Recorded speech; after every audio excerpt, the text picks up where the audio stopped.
First of all, how do people compete for these jobs and get it?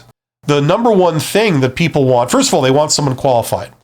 The second thing that they want is they want someone they can work with. And sometimes that's not a distant second. That's almost tied with number one. And then the third consideration, which is a distant third, is how much money you're going to work for. A lot of times, people really don't care as long as you have the first two. You know, you're qualified, and that's usually not a stretch because in theory, everybody they're interviewing with should be qualified. The only way they wouldn't be qualified is if they lied on their application. That's the only scenario where they're doing an interview with them, but they are not qualified to do the job, right? Because they handpick the people they want to talk to based on their resume and their application. So everyone they pick will be qualified to do the job, or it doesn't make any sense for them to talk to them, right?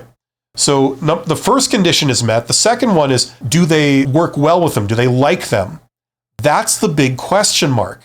That's more important than how much money they're paying you in the vast majority of situations. You know, if their salary range is between here and here, they don't mind paying close to the top if they're getting someone that they can work well with, you know, who's qualified and they can work well with. So that's the thing you have to really work with. You go in there, you have a great rapport, you're super agreeable, super friendly. You become the person that they would want to work with. And if you can do that better than the other candidates that are interviewing for it, they'll pick you. It's that simple. They're not going to pick someone that's more qualified than you that they can't get along with. They would rather pick you, who's maybe a little less experienced, but still qualified. They'd rather pick you because they get along great with you than that more experienced person. That's how you can win out. In the real world, why do people fail at jobs? And why do people leave jobs? I'll tell you, it's not because they're not qualified. It's because of personal problems. You just couldn't get along with your manager.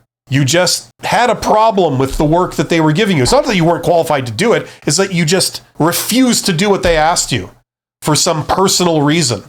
Something to do with your personality, right? And your opinions. That's why people don't work at jobs. The personal aspect, the thing that involves personalities and work styles and communication styles and opinions and preferences, that's what leads to people not working out. So job interviews are their attempt to see if there's any red flags in that area.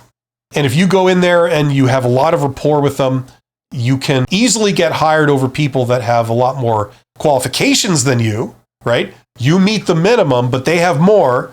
They'll still pick you over them if you've got everything that they're looking for in terms of soft skills. By the way, if you want to go deeper with me, check out that course, my Get Hired course. All my advice in one place, and the real gem there is how to get hired in the hidden job market. If you are an introvert, this is made for you. So check that out and step into that world. 80% of the jobs actually are. They're not posted.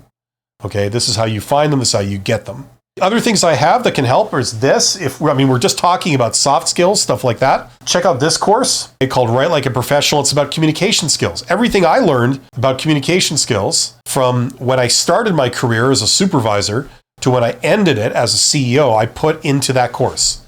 So check out that course. There's a link in the description to all of these. It's called Write Like a Professional. It is about writing, but it's more about what to say.